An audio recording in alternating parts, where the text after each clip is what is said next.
Well, hello again everybody, and welcome back to another series of clips about a flight I made in Condor 2 gliding software. The flight was made in virtual reality and done in August 2022.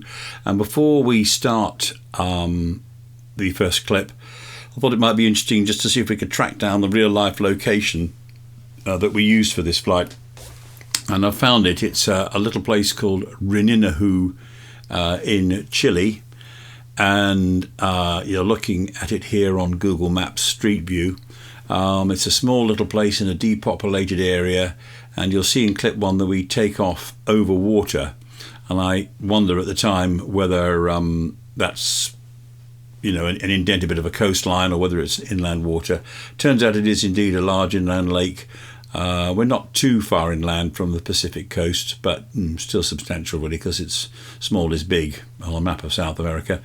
With Street View, it's difficult to choose many places to actually drop into and have a look, because there aren't many of them on this kind of map of a sparsely populated area. But I think what we're looking at now is pretty close to the airfield, because as I say, when we take off we fly straight out over water, and I think if I zoom in here you can see water between the trees there in the middle distance, and we're pointing more or less in the direction that the runway is when we take off. So and if you look at the little kind of image down in the corner here, I think there's where we stood. I think the airfield is sort of somewhere like here. So that would tend to suggest it might be kind of hidden behind that barn a bit. It does show on Google Maps from the aerial shot. I'll see if I can show that in a minute. So the tug takes us off in a west-northwest direction, pretty much the kind of direction we're pointing now. Takes us out over water, then comes back on its, turns right and comes back on itself back over land towards the airfield a bit, and then comes back towards pretty much where we're standing now, and then carries on down, flying that kind of way, and releases us off aerotow somewhere out there, whereupon I do a left turn and fly back to use this mountain here to find lift. And bearing in mind the wind is westerly, I think I flirt a bit there, scoot along past that, and I think it's in this bit here.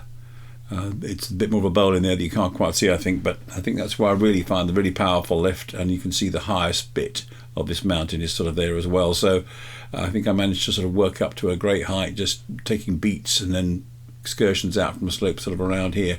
And it's quite interesting at one point in clip 1 I point out the limits of the landscape detailing when you're very close to it, but when you actually zoom in on the real landscape in a photograph, it's not exactly what you call hugely interesting or detailed anyway. So this is where I don't think it matters too much that there is a limit to the minute detail in a Condor. Most of the time you don't want to be looking at things that closely anyway, or if you are, you're very busy concentrating on the flying, not looking at the trees. You're very close over. So so that's that. So then after we've taken lift on, and that's in clip 2 I think, we come over to the start point somewhere around here. Well, obviously it's the airfield, so it's somewhere around here, and then we set off down in this direction towards the Andes, sort of somewhere like going down that kind of way. And I seem to recall passing over that sort of green kind of mountainous ridge. Not whether I stopped much on it. Obviously it wasn't necessarily pointing into wind anyway, but beyond that you can see the snowy caps of the high Andes, which is what we head into to do the rest of this task, going down towards turning point 1 and then along that kind of way I think, and then we come back I think coming in from about that kind of direction. So smudgy bit there, I think somebody was probably in this Google pic and doesn't want to be identified, something like that. So that's really that. So let's see if we can just move it over to the actual map itself and get an idea. How do we do this? Will that do it? No, it's not that. So those of you who understand Google Maps will be laughing at me now. Oh, here we go, that's doing something. Let's just pull this up. Make it take the, okay, so there's Rininahu. If we, let's see if we can, get this up, put this in a window as well.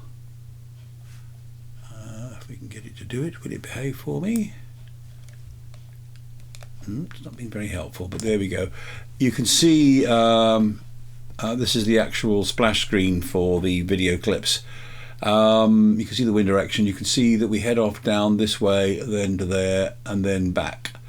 And so we head in a kind of a sort of a southeast direction, don't we? So going back to the map, what's it called? The second place is called Meliquina, and then no, sorry, it's Lago Corintoso, and then Meliquina. Right, so there's Reninahu, and we head southeast, go over that lot. I remember, I think this kind of rift, and then we start to get to the snow line at some point.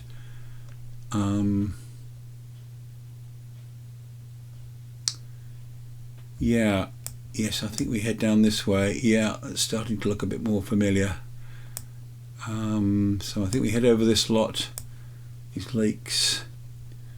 So there we go. So we head from there down to there. We can see that's beautiful high Andes there. And then we head, wherever we were, down here to there. So you can see we head into some pretty high ground with some snowy peaks, and then we head sort of slightly east of north up to Lago Meliquina. I don't particularly remember a lake there where we went, but anyway, I'm sure there was one. And then we head back. So that gives you an idea of the kind of topography of the landscape we're heading into. So right, let's get on with clip one. Welcome to the third flight in the series of YouTube videos I'm doing on virtual reality flying in Condor 2, which is software for glider pilots to allow them to fly, well, anything really, but cross-country tasks in my case, in exotic parts of the world and for all kinds of reasons. This flight was a 192k flight I did in the Andes back in August 2022. And it's not particularly long. With all of these flights, I try and do them so I can sort of get some action in sort of from late afternoon around till supper time. And if I was going to make videos out of them, for the most part, on a long task, it's more or less just more of the same once you've seen a few of the variations that you can get in a particular landscape. I'm particularly interested, I seem to be so far particularly interested in flying in mountainous country using strong mountain lift and powerful ridges as well as thermals. I won't go through all the stuff and the instruments. We did that on the first film I did about flying in the Italian Alps, so have a look at that, especially the first of the clips, for some discussion about the instrument panel and the PDA device here that is very useful for helping you navigate and get around a task. For this task, if you look at the sky, you can see cumulus clouds, the little bits of cotton wool. Those mark thermals, or the top of thermals, or they're likely to. Depends whether the thermal is still active at the time. The cloud could be decaying, the cloud will still be there after the current of rising air has died down. And the other type of cloud you can see is lenticular clouds, and these mark mountain wave, which is a wave system that sets up in the air mass caused by the wind blowing over mountains and such like.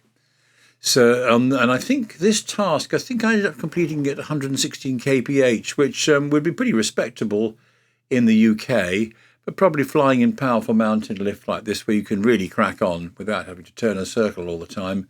It's not that remarkable, but it's okay. We're not flying with any water ballast on this flight, and but we are flying with my mate Bert in the back seat. If we look around, there's Bert. And when we fly this time, as I've said on the other videos, Bert will be flying so that I can actually look around and commentate and all that kind of thing. And but actually it was me who was doing the flying back on the flight in August. So this is a flight that I actually did. But it's really quite interesting for me to be a passenger because I can look around and enthuse about all kinds of things I probably barely noticed when I actually did the flight because I was busy doing the flying. So on this flight, right, we've got a Cirrus tug or something. He's got his engine running by the look of it, so he'll be getting annoyed if he's burning fuel, waiting for me to get going. So let's just lift the visor slightly so I can see the P button on the keyboard. Press P and we'll get this party started. Here we go. Right, so we're now live, and you can see that the windsock is blowing quite lively. And so we'll have a crosswind on takeoff as usual. We're on largely unlandable and remote territory on this cross country, so we don't want to be landing out. And as I said before, the task distance is, it's 191.6 kilometres. So here we are, the tug is lined up ready to tow us. The task, start, finish are all based at Renina. Turning point 1 is at Lago Correntoso, and turning point 2 is, I missed it before it went off screen, but I'll tell you later. We're carrying no water ballast, and Bert Dickhead is P2 in the back seat. I'm reading off the screen cues here that you won't see, but I can see them in the virtual reality headset. There is very good mounted slope lift, thermal lift marked by extensive cloud, and lenticulars are present in the sky, which shows the presence of wave lift also. We're going to have a minor tug upset in a minute, and this is because on aerotow, I'm looking at the large mountain ridge to the northeast of the airfield as a likely source of strong lift. That's not the cause of the upset. The cause of the upset is because I decided to retract the undercarriage on tow, and that has upset the tug, and we'll talk about that in a minute. So that's really that. So on this task, I have fun seeing how high I can get in mountain lift and taking in the scenery before setting off on task. So I do indeed, and there is some wonderful scenery here. Sit back and enjoy the ride, the cue is saying. So here we go. So that is a Dolly McMountain face, just off to the northeast of the airfield or something, I think. But basically, I'm hoping that there'll be some strong wind blowing on that. We've got about 29 knots blowing from a westerly direction. And I'm hoping that I can get some good lift off of that mountain behind us to get us up to a good height before we start on task. The task itself is over in that direction. You can see the Andes Mountains over there. That's what we'll be flying into. So I'm already starting to look at that a bit. I wouldn't have been looking at it when I was doing the task because I'd have been concentrating on the tug.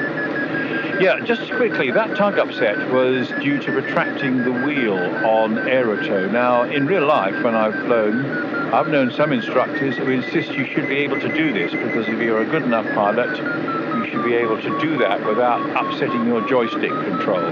However, there is lots of advice from the British Gliding Association about the number of tug upsets caused for one reason or another, and one definite cause could be people trying to put the wheel up on aerotow, because in a real glide it requires quite a lot of force, and trying to use a joystick delicately with one hand while wrenching at an undercarriage lever with the other is a real recipe for not paying enough attention to the most important thing, which is staying in line behind the tug. So I think actually officialdom frowns on it very much.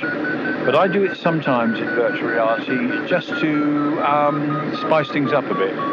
And sure enough, Condor likes to let you know you shouldn't really have done it by making the plane go a bit wobbly, and you've got to get it under control again. So that was really that. So here we are. As I say, the task is going to be somewhere. The first leg will take us off in that kind of direction. But right now we're on aerotow. I'm looking at this slope here because that's what I'm going to start going for when we come off aerotow.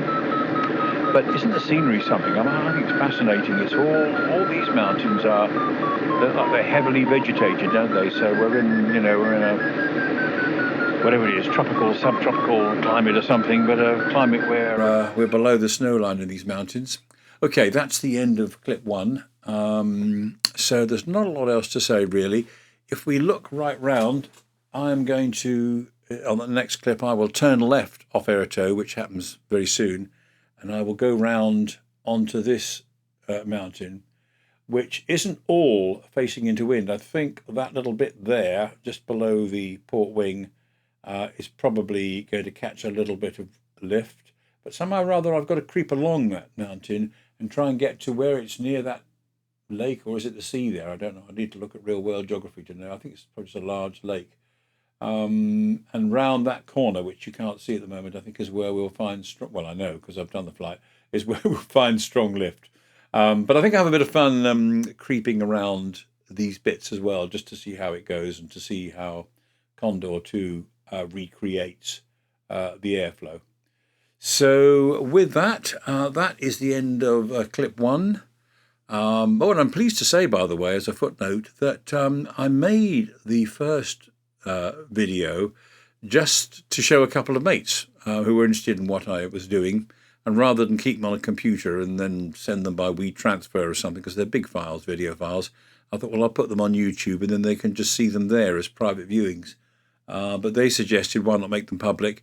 And I think I've had over 300 viewings of the Alps video clips and the Argentina video clips between them. So if you're one of those who was watching, thank you very much indeed. And if you haven't watched them, go back and have a look. And that will take you down the sequence that leads to this flight, because there's one or two things I explain in those that I don't repeat on these flights, so you'll want to watch those. Other than that, like and subscribe if you like this, and I think subscribing will get you notified when I do something new. I think the next video will actually be about a spectacularly long, difficult task in North Wales, about 426k that task is, I think. And very challenging, but anyway, that's way down the road. So, as ever, when I take the VR helmet off, it'll look like I'm bailing out the glider. It's becoming my trademark. But bye for now, and see you in clip 2. Okay, bye. I got a feeling so strong. Maybe some